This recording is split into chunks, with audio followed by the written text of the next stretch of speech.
bago ang lahat, kayo aking inaniyahan mag-subscribe, like and share at pindutin nyo na rin ang notification bell para sa iba pang mga uploads.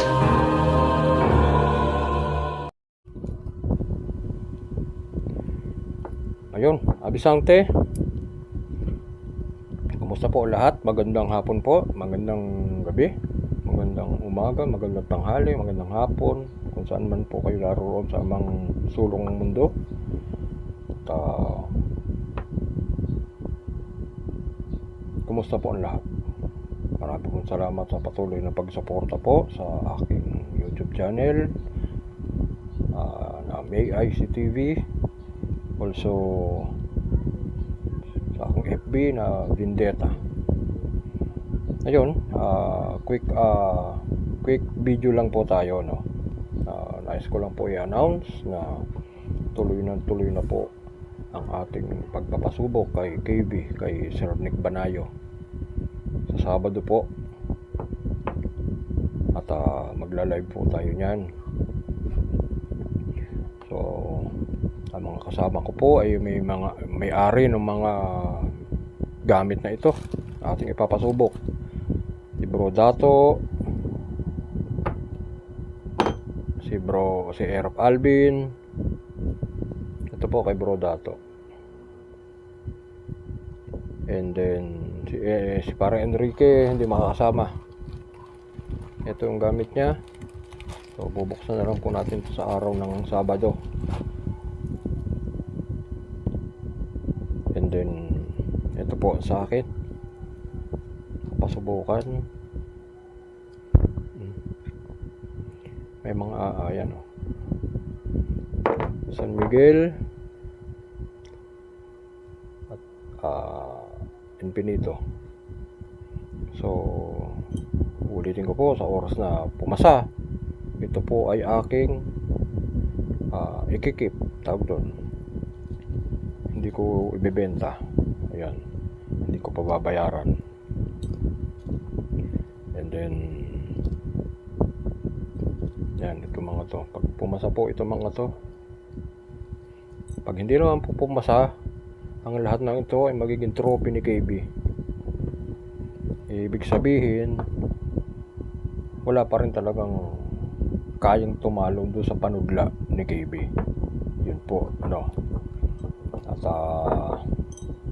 kasama ko po dito si Bro Dato, si Erop Alvin, si Bro JC, at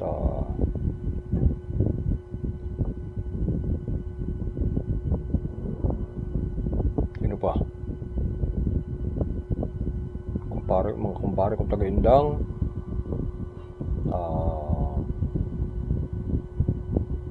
taga-Gentry, si Bro Melvin, tapos isang taga Cavite City. So yun, umaga po punta namin doon. So yun po. At kasi ulitin ko, hindi tayo pwede magtanga ng mga sablay, ano po. Kaya susubukan natin kung talagang kaya tayong iligtas ng mga gamit na ito.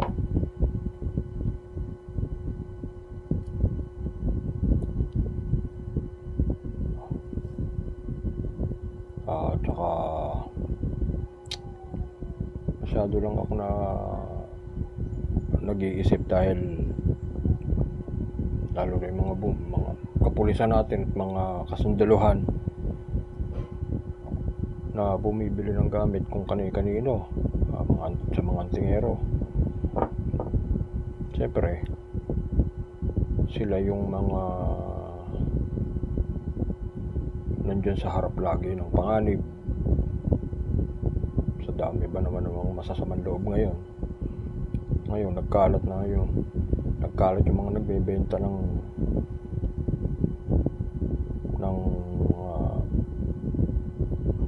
pangontrato sa bala, hindi tinapablan, ganyan. Siyempre hindi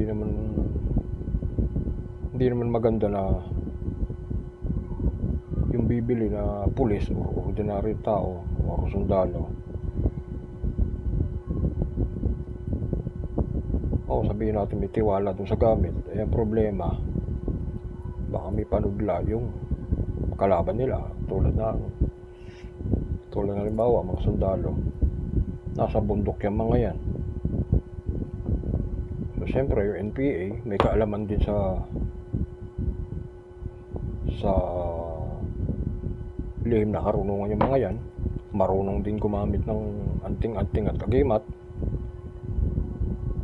may mga alam din sa orasyon yung mga yan. So mas magandang safe talaga, kahit sabihin ng mga antingero na pambala yan, ganito ganyan, ibebenta. Mas maganda pasubukan muna doon sa legit na talaga may panudla.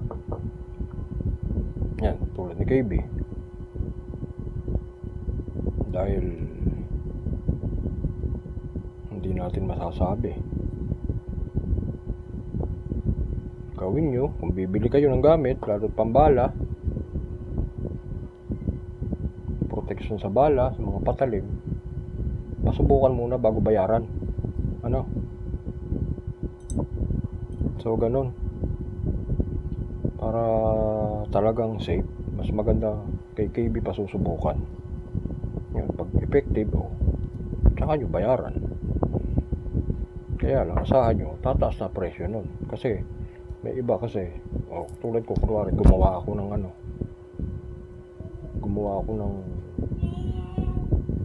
anting-anting, o nagbenta ako ng anting-anting o gimat na sabihin ko bala, para sa bala, pangontra sa bala. Sinubukan ko, hindi, kumbaga, pasado. Sinubukan lang. Wala naman akong ginamit sa panudla. Or kung sino man yung sasabihin ko na, ito, testingin mo. Tapos wala naman panudla ginamit. Mas maganda sa ibang antingero mapapasubukan yung may panudla. Para sigurado na kung papasaw, mas maganda, lalo si KB, malakas ang panudla. Kay KB, pasubukan. Ganun. So, ayun po. Sa Sabado, abangan nyo na lang po live sa FB. And then, dalawa po ang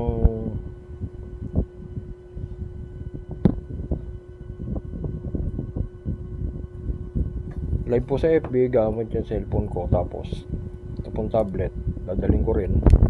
Ito naman yung para sa recording na upload ko sa YouTube, kasi parang hindi yata pwedeng i-save sa cellphone kapag naka-live sa FB. Iwan ko lang, di ko sure. So para sigurado, daling ko na to. So yun po, ganun na lang. Kita-kita po tayo sa Sabado. Malalaman natin kung anong magiging resulta ng ating pagpapasubok kay KB. So ayun, shoutout po doon sa mga kasama ko. Magandang hapon pong muli. At kay Sir KB, nakausap ko na nga po pala. Ayos na schedule namin. Yun nga, Sabado. Tuloy na, wala nang atrasan to, harangan man na si Batika, ganun. So yun, kita-kita po tayo. Magandang araw po sa inyo lahat. God bless.